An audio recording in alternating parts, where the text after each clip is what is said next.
To CoWIN express. இப்போ நம்ம இந்த சாப்டரில் என்ன பார்க்க போகிறோம்னா 12th பாலிட்டியில் இம்பார்ட்டன்ஸான லெசன்ஸில் உள்ள இம்பார்ட்டன்ஸை உடைய டாபிக்ஸை நம்ம பார்க்க போகிறோம். இது எப்படி நம்ம பார்க்க போகிறோன்னா, இப்போ இந்திய அரசியலமைப்பு, சட்டமன்றம், ஆட்சித்துறை, இந்திய நீதித்துறை, இந்தியாவில் கூட்டாட்சி, இந்தியாவில் நிர்வாக அமைப்பு, இந்தந்த லெசன்ஸ்லேருந்து நம்ம தொடர்ந்து சாப்டரை நம்ம ஃபாலோ பண்ணி பார்க்க போகிறோம். இது எந்த மாதிரியான ஒரு பெனிஃபிட்னால், நமக்கு ரொம்ப இம்பார்ட்டன்ட் பாயிண்ட்ஸு நம்ம இந்த லெசன்ஸில் எந்தெந்த கண்டென்ட்டை நம்ம படிக்கிறோம் அதுதான் இப்போ நம்ம பார்க்க போகிறோம். வாங்க பார்க்கலாம். ஃபஸ்ட்டு லெசன் இந்திய அரசியலமைப்பு. இந்திய அரசியலமைப்பில் நம்மளுக்கு முக்கியமான பாயிண்ட்ஸ் என்னென்னு பார்க்கலாம். இந்தியா ஒரு பண்பாட்டு வேற்றுமை கொண்ட நாடு என்ற போதிலும் இந்தியர்கள் அனைவரும் பல வகைகளில் ஒருவருக்கொருவர் சார்ந்து ஒத்துழைப்புடன் உள்ளனர். இந்த நாட்டில் மக்கள் அனைவரும் ஒருமைப்பாட்டுடன் வாழ சில குறிப்பிட்ட அடிப்படை விதிகள் மற்றும் ஒழுங்குமுறைகள் கொண்டிருப்பது அவசியமாகிறது. இத்தகைய விதிகள் ஒழுங்குமுறைகள் இல்லையென்றால் மக்களாட்சி நிலைத்திருக்காது. இந்நிலையில் மக்களின் நிலை பாதுகாப்பதற்காக இருக்கும் காலனிய ஆட்சி காலத்தில் இந்தியாவில் ஆங்கிலேய அரசால் பிறப்பிக்கப்பட்ட சாசனங்கள், ஆட்சிக்குழு சட்டங்கள், காலனி ஆட்சிக்கால இந்திய அரசாங்க சட்டம் ஆகியவற்றை அடிப்படையாக கொண்டு ஆளப்பட்டது. ஓகேங்களா, இது கொஞ்சம் முக்கியமான ஒரு பாயிண்ட்ஸு. அடுத்து பாக்ஸில் இருக்கிற கொஷின்ஸ்லாம் ரொம்ப ரொம்ப முக்கியம். அரசியலமைப்பு நாட்டின் அடிப்படை சட்டம் என்று அழைக்கப்படுகிறது. அதாவது அரசமைப்புங்கிறது நாட்டின் அடிப்படை சட்டம் என்று அமைக்கப்படுகிறது. இந்த பாக்ஸில் இருக்குது. இது ரொம்ப இம்பார்ட்டன்ட் பாயிண்ட்டு. அடுத்து மதசார்பு அரசு. மதசார்புன்னா என்ன? மதச்சார்பின்மை கோட்பாட்டினை பின்பற்றாத அரசு மதச்சார்பு அரசு எனப்படும். மதச்சார்பு அரசு என்பது ஒரு மதத்தினை அரசு மதமாக கொண்டிருக்கும். அந்த அரசின் உயர் பதவிகள் அனைத்தும் அரச மதத்தை பின்பற்றுவோருக்கு மட்டும் ஒதுக்கப்பட்டிருக்கும். மதச்சார்பு அரசு. உதாரணம், பாகிஸ்தான், வாடிக்கன் நகரம், இங்கெல்லாம் மதசார்பு அரசுன்னு சொல்கிறாங்க. ஓகேங்களா. அடுத்து இந்தியாவில் பொது வாக்கெடுப்பு. பொது வாக்கெடுப்புனா என்ன இப்போ நம்ம பார்க்க போகிறோம். சட்டமன்றங்களில் மக்கள் பிரதிநிதிகளால் விவாதிக்கப்பட்டு நிறைவேற்றப்படுவதற்கு மாறாக ஒன்று அல்லது பல கேள்விகளின் தொகுப்பின் மீது வாக்காளர்களின் ஒப்புதல் பெற நேரடி வாக்கெடுப்பு நடத்துவது பொது வாக்கெடுப்பு ஆகும். பொதுவாக வாக்கெடுப்பு முறை ஒரு சட்டப்பூர்வ ஏற்பாடாகவும் தனிநபருக்கும் பொதுமக்களுக்கும் அளிக்கும் அங்கீகாரமாகவும் ஒப்புதலாகவும் பார்க்கப்படுகிறது. பொது வாக்கெடுப்புனா இதுதான் சொல்கிறாங்க. அடுத்து இந்திய அரசமைப்பு திருத்தங்களில் ஒன்றிற்கு கூட இதுவரை பொது வாக்கெடுப்பு விடப்பட்டதில்லை. ஓகேங்களா. இந்திய மக்களாட்சி முறையில் இது ஒரு பின்னடைவாகும். இதன் பொருத்தப்பாட்டினை அறிய சுவிட்சர்லாந்து நாட்டின் பொது வாக்கெடுப்பு முறையை அறிந்து கொள்ளும் பயனுள்ளதாக அமையும். ஓகேங்களா, இதெல்லாம் சொல்கிறாங்க. இதுக்கப்புறம் இம்பார்ட்டன்ஸ் என்னென்னா, இந்தியாவில் மதச்சார்பின்மை. இந்திய அரசமைப்பில் 42வது திருத்தச் சட்டம், அதாவது மினி கான்ஸ்டியூஷன் சொல்லுவாங்க, சிறு அரசியலமைப்புன்னு சொல்லுவாங்க 42வது சட்ட திருத்தத்தை. இதில் என்ன சொல்கிறாங்க பாருங்கள். அரசமைப்பின் முகப்புரையில் கூறப்பட்டுள்ள இறையாண்மை கொண்ட குடியரசு என்பதை இறையாண்மை, சமதர்மம், மதச்சார்பற்ற மக்களாட்சி குடியரசு என்றும், நாட்டின் ஒற்றுமை என்ற சொற்றொடரை நாட்டின் ஒற்றுமை மற்றும் ஒருமைப்பாடு என்றும் முன்னாள் பிரதமர் இந்திரா காந்தி 1976இல் தேசிய அவசரநிலை காலத்தில் இந்த 42வது திருத்தத்தை கொண்டு வந்தார். முன்னாள் பிரதமர் இந்திரா காந்தி அவர்கள் 1976இல் தேசிய அவசரநிலை காலத்தின் போது 42வது திருத்தச் சட்டத்தை கொண்டாடுறாங்க. அதில் என்ன சொல்லியிருக்காங்கன்னா, இறையாண்மை, சமதர்மம், மதச்சார்பற்ற மக்களாட்சி குடியரசு என்றும், நாட்டின் ஒற்றுமை என்ற சொற்றொடரை நாட்டின் ஒற்றுமை மற்றும் ஒருமைப்பாடு அப்படின்னு ஒரு வார்த்தையை சேர்த்துருக்காங்க. ஓகேங்களா. அதுக்கப்புறம் ஒரு தனிநபர் அல்லது ஒற்றை நிறுவனத்திடம் அனைத்து அதிகாரங்களும் குவிக்கப்பட்டால் தவறாக பயன்படுத்தப்பட வழி ஏற்படும் என்பதால் ஒரு சிறந்த அரசமைப்பு அதிகாரம் ஒரு தனிநபரிடமோ ஒற்றை நிறுவனத்திடமோ குவிக்கப்படுவதில்லை. இதனையொட்டி பல அமைப்புகளுடன் பகிர்ந்து கொள்ளும் வகையில் பிரித்து வழங்கப்பட்டு சமநிலைப்படுத்தும் முறை பின்பற்றப்படுகிறது. ஓகேங்களா. இந்திய அரசமைப்பு அதிகாரங்கள் சட்டமன்றம், நிர்வாகம், நீதித்துறை, மொத்தம் 3 இருக்குது. ஃபஸ்ட்டு சட்டமன்றம், நிர்வாகம், நீதித்துறை, ஓகேங்களா, போன்ற நிறுவனங்கள் இடையே கிடைமட்டமாக பகிர்ந்து வழங்குகிறது. இந்திய அரசமைப்பு அதிக இறுக்கமான தன்மையை கொண்டதில்லை. ஓகேங்களா, ஃப்ளெக்சிபிள் தான். இறுக்கமான தன்மைனா என்ன, நெருக்கமானன்னு சொல்லுவாங்களா, அந்த மாதிரி இல்லை. ஃப்ளெக்சிபிளான ஒரு இதுதான். அதாவது நெகிழ்வுத்தன்மைன்னு சொல்கிறாங்க. அதிக நெகிழ்வுத்தன்மை கொண்டதில்லை. அதன் மாறாக அடிப்படை அமைப்பு மற்றும் அதில் மேற்கொள்ளப்பட்ட திருத்தங்கள் மூலம் இது வெளிப்படுத்தப்படுகிறது. சிறப்பாக எழுதி வடிவமைக்கப்பட்ட ஒரு அரசமைப்பு என்பது அதன் உட்கருவை தக்க வைத்து கொண்டு மாறும் சூழலுக்கு ஏற்ப மாற்றிக்கொள்ளத்தக்கதாகும். ஓகேங்களா? அதாவது அரசமைப்பு திருத்த சட்டம் சொல்லுவாங்க, 368வது ஆர்டிக்கல் சொல்லுவாங்க. அது மூலயமா நமக்கு மக்களால் எல்லாம் சேர்ந்து ஒரு முடிவு பண்ணி அரசமைப்பை திருத்திக்கலான்னு சொல்லுவாங்க. பட் ஆனால் அடிப்படை உரிமை மட்டும் மாறக்கூடாதுன்னு சொல்கிறாங்க. ஓகேங்களா? அரசமைப்பின் தயாரிப்பு பணிகள். அரசமைப்பின் தயாரிப்பு பணிகள் பற்றி நம்ம பார்க்கலாம். அரசமைப்பு நிர்ணய சபை அமைப்பின் உறுப்பினர்கள் அரசமைப்பினை எழுதினர். ஓகேங்களா? அரசமைப்பு நிர்ணய சபையின் முதல் கூட்டம் எப்போ? டிசம்பர் 9, 1946 கூடியது. பாகிஸ்தான் பிரிவினைக்கு பின்னர் மீதமுள்ள இந்தியாவுக்கான அரசமைப்பு நிர்ணய சபை 14 ஆகஸ்ட் 1947 அன்று மீண்டும் கூடியது. ஆகஸ்ட் 14 பாகிஸ்தானுக்கு சுதந்திரம் கிடச்சிருக்கும். ஆகஸ்ட் 15 இந்தியாவுக்கு சுதந்திரம் கிடச்சிருக்கும். முதல் கூட்டத்தொடர் எப்போனா டிசம்பர் 9, 1946. இந்த பாயிண்ட்ஸ்லாம் ஞாபகம் வச்சுக்கணும். ஓகேங்களா? அடுத்து, அன்றைய மாகாண சட்டமன்றங்களின் உறுப்பினர்களே அரசமைப்பு நிர்ணய சபை உறுப்பினர்களை மறைமுக வாக்கெடுப்பின் மூலம் தேர்ந்தெடுத்தனர். அதாவது மாகாண சட்டமன்ற உறுப்பினர்கள் இருந்தாங்கள 389 பேர் என்பவர்கள் இருப்பாங்க. இப்போ அவங்களாம் சேர்ந்து அரசமைப்பு நிர்ணய சபை உறுப்பினர்களை மறைமுக வாக்கெடுப்பின் மூலம் தேர்ந்தெடுத்தனர். கேபினட் மிஷன் அப்படின்னு சொல்லுவாங்க. கேபினட் மிஷன் என அழைக்கப்பட்ட பிரிட்டானிய அமைச்சரவை குழு முன்மொழிந்த அடிப்படையில் அரசமைப்பு நிர்ணய சபை உறுப்பினர்கள் வரிசை அமைந்துள்ளது. ஓகேங்களா? இங்கே இந்த இமேஜில் பாருங்கள், மொத்தம் எத்தனை பேர்? 5-8 பேர். ஓகேங்களா? ஆனால் ஒவ்வொருத்தரையும் நம்ம பார்க்கலாம். இந்திய அரசமைப்பு நிர்ணய சபையின் வரைவு குழுவின் உறுப்பினர்கள் பிப்ரவரி 1948 அமைந்திருப்போர் என்னது? இடமிருந்து வளம். இடமிருந்துனா லெஃப்ட் டு ரைட்டு.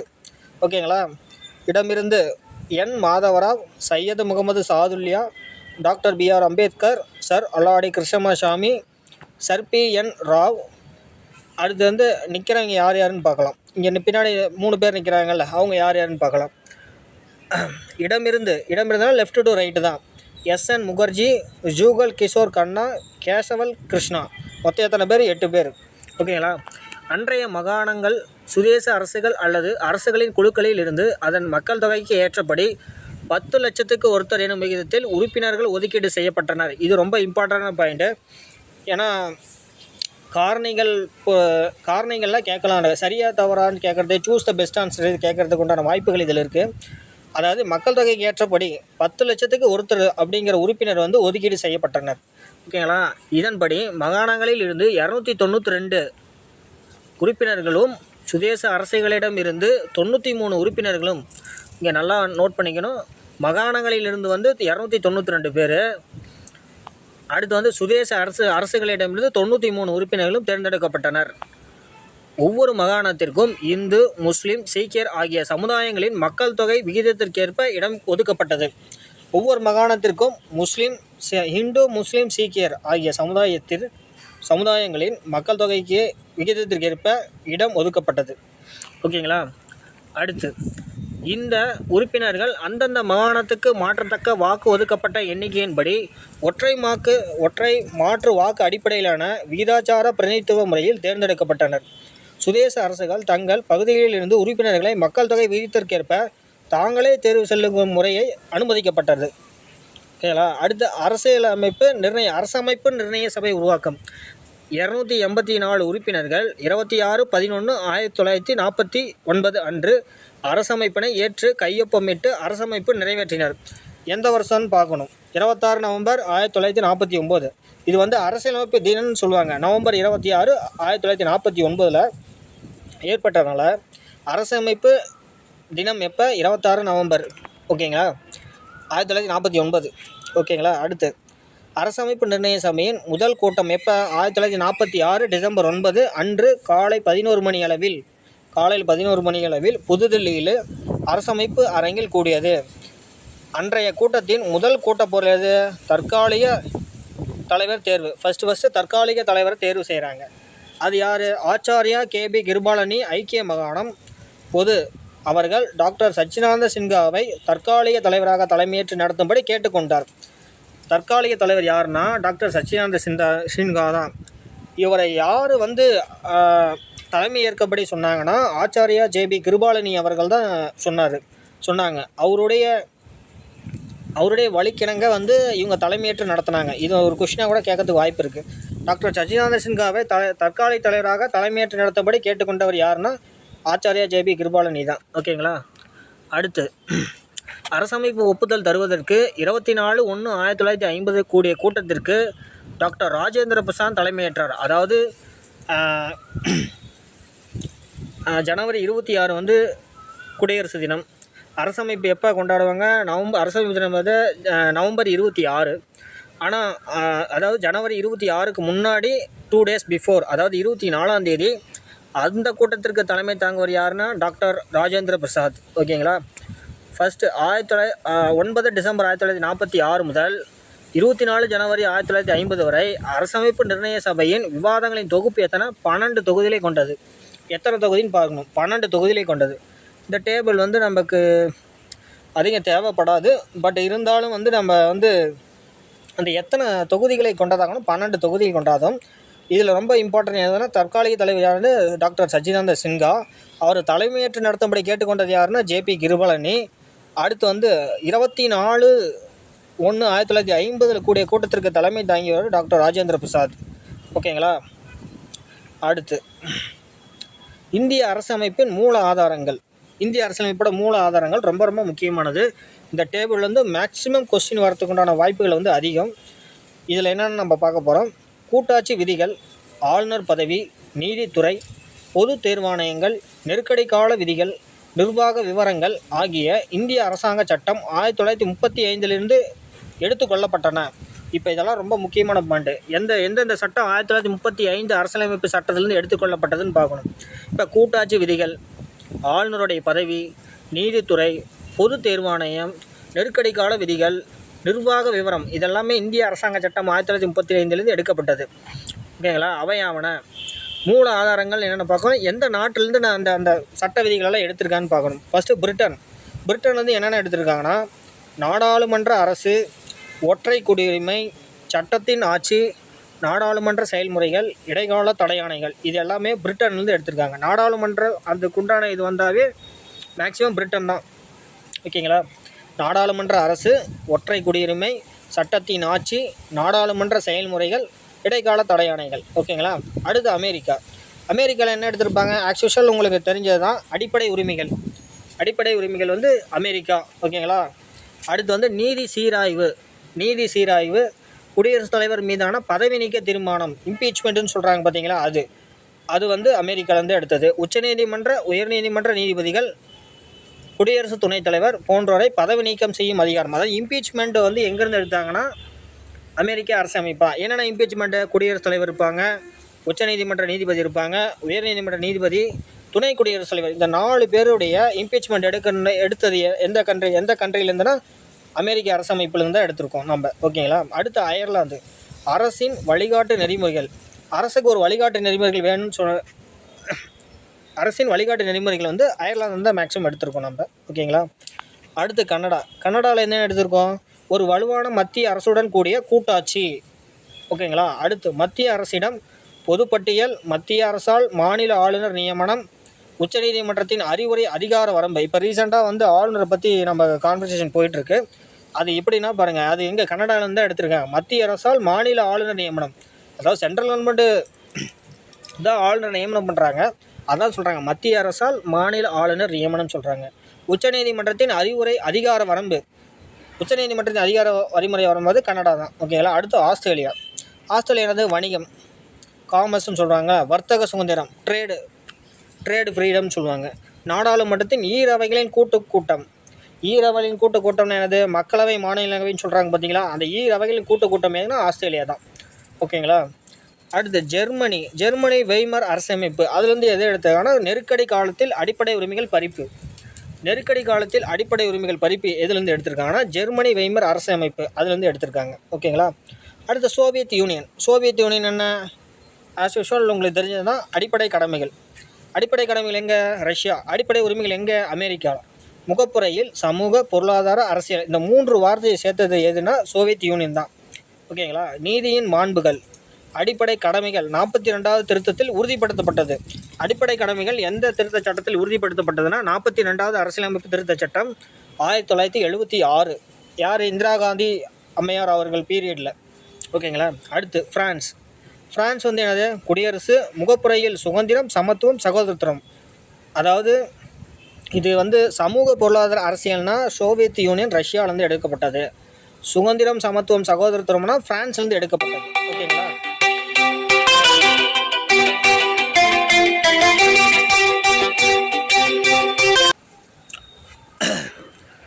அடுத்து இந்திய அரசமைப்பின் சிறப்பியல்புகள். இந்திய அரசமைப்போட சிறப்பியல்புகள் என்னன்னு நம்ம பார்க்க போகிறோம். வாங்க பார்க்கலாம்.